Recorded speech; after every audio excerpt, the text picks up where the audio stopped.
இந்து தமிழ் நாளிதழோட exam point of வியூவில் பார்க்க போகிறோம்.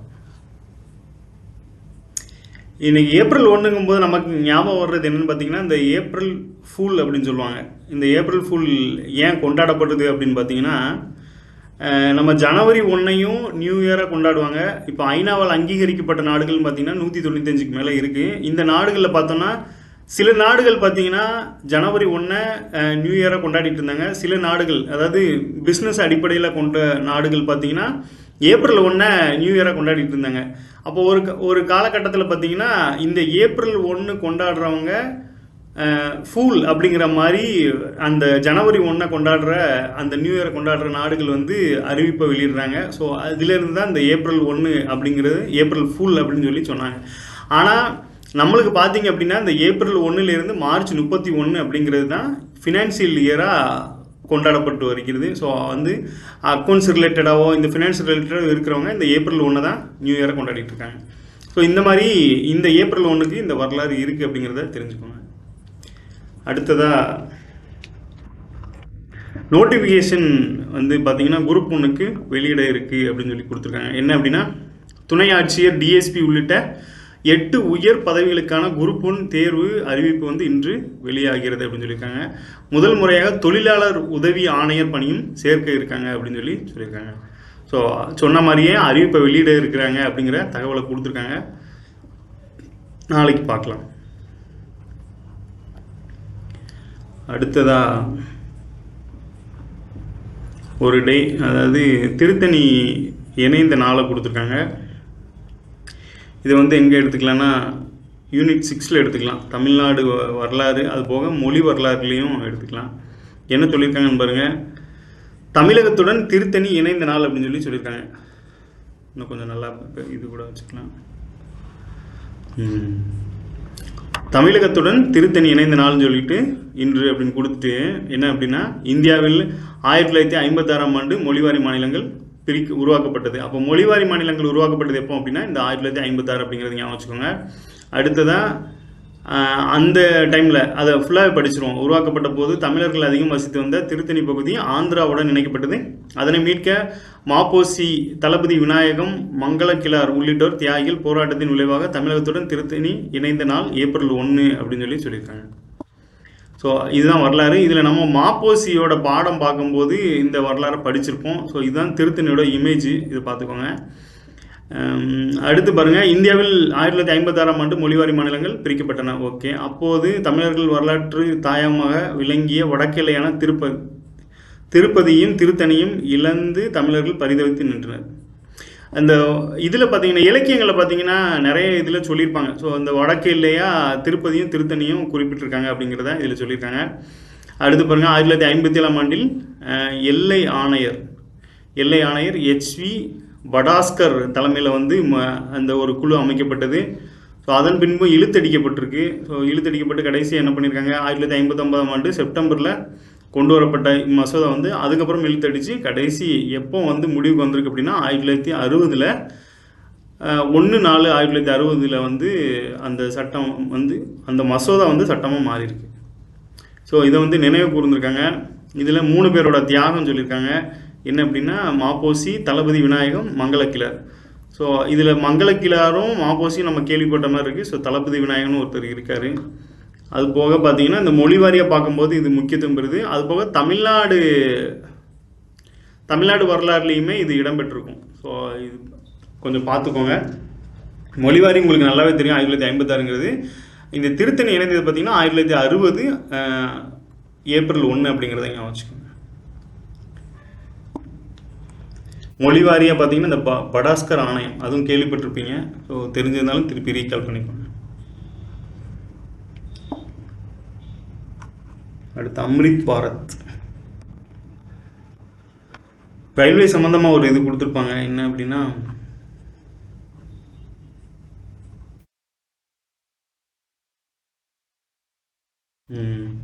அம்ரித் பாரத் அப்படின்னா என்ன திட்டம்? அம்ரித் பாரத் அப்படிங்கிறது ரயில் நிலையத்தை வந்து பார்த்திங்கன்னா சீர் செய்கிறது தான் இந்த அம்ரித் பாரத்துங்கிறது. பொதுவாக ஸ்கீம்ஸ்ன்னு கேட்கும்போது இந்த அம்ரித் பாரத் என்னன்னு கேட்டாங்க அப்படின்னா, ரயில் நிலையங்களை வந்து மறுகட்டமைப்பு பண்ணுறது தான் இந்த அம்ரித் பாரத்துங்கிறது. அடுத்ததான் கவர்மெண்ட் ஸ்கூலை பற்றி ஒரு ஆர்டிக்கல் கொடுத்துருக்காங்க. இதில் நமக்கு தேவையானது என்னென்னு பார்த்தீங்கன்னா, கவர்மெண்ட் ஸ்கூலோட திட்டங்கள் சார்ந்து நம்ம பார்த்துக்கலாம். தமிழ்நாட்டில் பார்த்தீங்கன்னா அரசு பள்ளிகள்னு பார்த்தீங்கன்னா 37,554 பள்ளிகள் இருக்குது. இது மாதிரி டேட்டாலாம் பார்த்தீங்கன்னா இந்த மெயின்ஸில் எழுதும்போது யூஸ் ஆகும். ஸோ அடுத்து பாருங்கள், ஸ்கூல்ஸில் வந்து பார்த்தீங்கன்னா முந்தைய அதிமுக ஆட்சியில் கொடுத்துருக்காங்க. ஸோ மாணவர்களுக்கு மதிய உணவு கூடுதல் ஊட்டச்சத்துக்கள் கொடுத்தாங்க. இந்த கொண்டக்கடலை, முட்டை அந்த மாதிரிலாம் கொடுத்தாங்க. ஸோ மடிக்கணினி கொடுத்துருக்காங்க, மிதிவண்டிகள் கொடுத்துருக்காங்க, ஆங்கில வழி கல்வியை அறிமுகப்படுத்திருக்காங்க. இதெல்லாம் வந்து ஆட்சியில் பண்ணியிருக்காங்க அப்படிங்கிறதையும். ஸோ 7.5% யார் அரசு பள்ளியில் மருத்துவக் கல்லூரிகளுக்கான அரசு பள்ளியில் படித்த மாணவர்களுக்கு மருத்துவக் கல்லூரியில் இடம் வந்து 7.5%. 2022 தொடங்கப்பட்ட காலை உணவு திட்டம். அப்போ காலை உணவு திட்டம் எப்போ தொடங்கியிருக்காங்க அப்படின்னா 2022 அப்படிங்க வச்சுக்கோங்க. அடுத்து திறன் வகுப்பறைகள், ஆய்வுக்கூடங்கள் அப்படின்னு சொல்லியிருக்காங்க.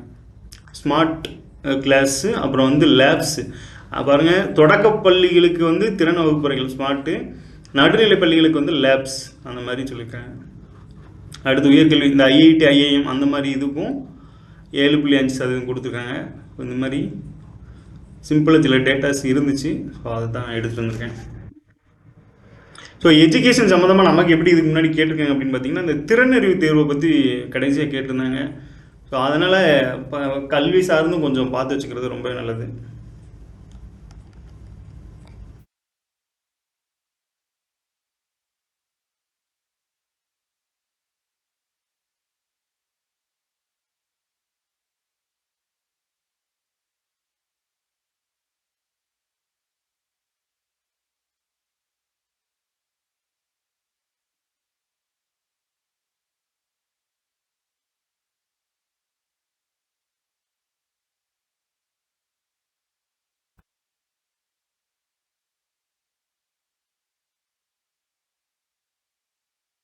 குடியுரிமையை பற்றி ஒரு ஆர்டிக்கிள் கொடுத்துருக்காங்க.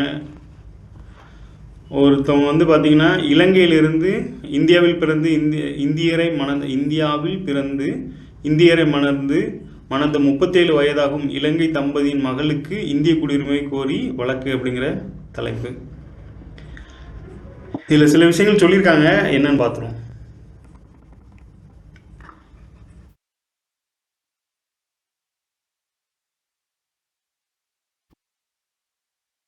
இந்தியாவைச் சேர்ந்த நபரை திருமணம் செய்து 7 ஆண்டுகள் இந்தியாவில் வசித்தாலே இந்திய குடியுரிமை பெற தகுதி உண்டு. இது பார்த்தீங்கன்னா குடியுரிமை டாப்பிக்கில் இது வரும். இந்தியாவைச் சேர்ந்த நபரை திருமணம் செய்து 7 ஆண்டுகள் இந்தியாவில் வசித்தாலே இந்திய குடியுரிமை கொடுக்கறதுக்கான தகுதி இருக்குது. அப்போது எனவே பிறப்பின் அடிப்படையில் வழங்க மறுத்தாலும் திருமணத்தின் அடிப்படையிலும் மனுதாரரின் தாத்தா பாட்டி இந்தியர்கள் என்ற அடிப்படையிலும் அவருக்கு இந்திய குடியுரிமை வழங்க வேண்டும் அப்படின்னு சொல்லி அந்த மனுதாரர் தரப்பில் வாதாடி இருக்காங்க. அதுக்கு மத்திய அரசு தரப்பில் என்ன சொல்லியிருக்காங்க அப்படின்னா, கடந்த 1987 ஜூலை 1ஆம் தேதிக்கு பிறகு இந்தியாவில் பிறந்தவர்களின் பெற்றோரில் யாராவது ஒருவர் இந்தியராக இருந்தால் மட்டுமே அந்த குழந்தையை இந்திய குடியுரிமை வழங்கும்படி கோர முடியும் அப்படின்னு சொல்லியிருக்காங்க. ஸோ இதில் நமக்கு தெரிய வேண்டிய டேட்டா என்னென்னா, இந்த 1987 ஜூலை 1 அப்படிங்கிற டேட்டுக்கு பின்னாடி இந்தியாவில் பிறந்தவர்களின் பெற்றோரில் யாராவது ஒருவர் இந்தியராக இருந்தால் மட்டுமே அந்த குழந்தைக்கு இந்திய குடியுரிமை வழங்க முடியும்னு சொல்லியிருக்காங்க. அப்புறம் அடுத்து பாருங்கள், கோர்ட்டு ஒரு இது சொல்லியிருக்காங்க. என்னென்னா, மனுதாரர் இந்தியாவில் பிறந்து இந்தியரை மணந்தவர் மட்டுமல்ல 9 வயது இந்திய குழந்தையின் தாயாரும் கூட தமிழகத்தில் 37 ஆண்டுகளாக குடும்பத்துடன் வசித்து வரும் நிலையில் அவங்களுக்கு வந்து இலங்கைக்கு சென்று ஆவணங்களை பெற்று வரும்படி அதிகாரிகள் கூறுவது அர்த்தமற்றுன்னு சொல்லி கோர்ட்டு வந்து ஒரு கருத்தை தெரிவிச்சிருக்காங்க. இப்போது கொஞ்சம் டைம் கொடுத்துருக்காங்க. இதில் நாம் பார்த்திங்கன்னா இந்த எக்ஸாம் பாயிண்ட் ஆஃப் வியூவில் பாயிண்ட் இது, இந்தியாவை சேர்ந்த நபரை திருமணம் செய்து 7 ஆண்டுகள் இந்தியாவில் வசித்தாலே குடியுரிமை பெற தகுதி உண்டுன்னு சொல்லியிருக்காங்க. அப்புறம் பிறப்பின் அடிப்படையில் மறுத்தாலும் அவர் வந்து பார்த்திங்கன்னா திருமணத்தின் அடிப்படையிலும் அவங்களோட தாத்தா பாட்டி அடிப்படையிலும் வந்து அவங்களுக்கு குடியுரிமை வழங்க தகுதி. அதுக்கு மத்திய அரசு சொன்னது என்னென்னா, 1987 தேதிக்கு பிறகு பார்த்திங்கன்னா இந்தியாவில் பிறந்தவர்களின் பெற்றோர்களில் யாராவது ஒருவர் இந்தியராக இருந்தல் வேண்டும் அப்படின்னு சொல்லியிருக்காங்க. ஸோ இது மாதிரி மனுதாரர் தரப்பில் ஒரு சைடாக வாதாடி இருக்காங்க, அப்புறம் மத்திய அரசு சைடாக ஒரு வாதாடி இருக்காங்க. இதில் நமக்கு ரெண்டுக்கும் சேர்த்து தகவல் கிடச்சிருக்கு குடியுரிமை சம்மந்தமாக. இதில் கோர்ட்டு ஒரு தீர்ப்பு சொல்லலை, கருத்தை சொல்லியிருக்காங்க. ஸோ இது மாதிரி டேட்டாஸை கொஞ்சம் பார்த்துக்கணும். இது மாதிரி பார்த்தீங்கன்னா இப்போ நம்ம புக்கில் எப்படி இருக்கும் அப்படின்னா, ஒரு கண்டென்ட் வந்து அப்படி ஒரு இதாகவே இருக்கும், அதாவது ஒரு ராவாக இருந்த மாதிரி இருக்கும்.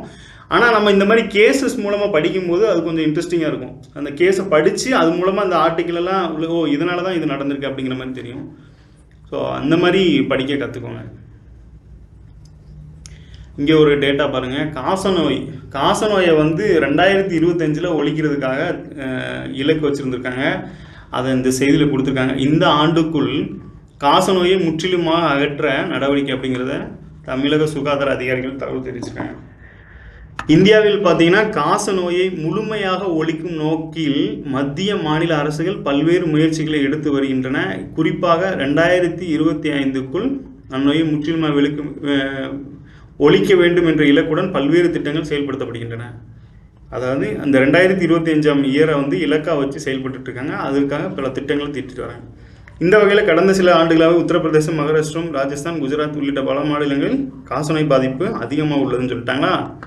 அப்போ இதை கம்பேர் பண்ணும்போது பார்த்திங்கன்னா தமிழ்நாடு வந்து சுகாதாரத்துறையில் வந்து கொஞ்சம் சிறப்பாக செயல்படுறாங்க அப்படிங்கிறது தான் இது மூலமாக சொல்ல வராங்க.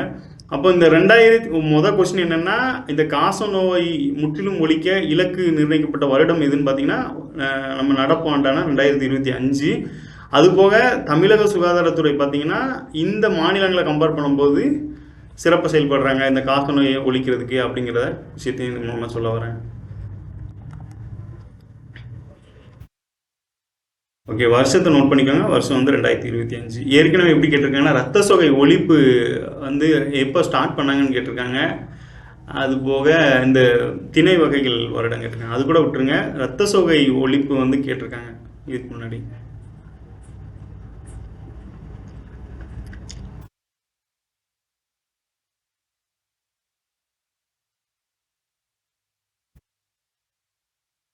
இங்கே ஒரு நடனம் பற்றி கொடுத்துருக்காங்க. என்ன அப்படின்னா, குஜராத் மாநிலத்தில் பார்த்தீங்கன்னா ராஜஸ்தானோட பாரம்பரிய நடனம் ஆடிருக்காங்க. இது என்ன அப்படின்னா கூமர் அப்படிங்கிற நடனம் வந்து எந்த ஸ்டேட்டோடது அப்படின்னா ராஜஸ்தான்.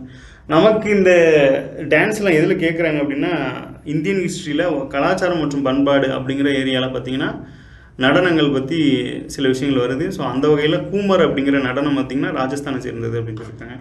அது கீழே சர்வதேச லெவலில் ஒரு புள்ளி வரும். என்ன அப்படின்னு பார்த்தீங்கன்னா கல்விக்கு பெற்றோர் அதிக முன்னுரிமை, சர்வதேச பள்ளிகள் நடத்துவதில் இந்தியாவுக்கு 2வது இடம். ஒரு உலக சர்வதேச சந்தையை கண்காணிக்கும் ICS அப்படிங்கிற ஆய்வில் பார்த்தீங்கன்னா இந்த புள்ளி வரம் தெரிவிக்கப்பட்டிருக்கு. இந்தியாவுக்கு வந்து 2வது இடம் கொடுத்துருக்காங்க.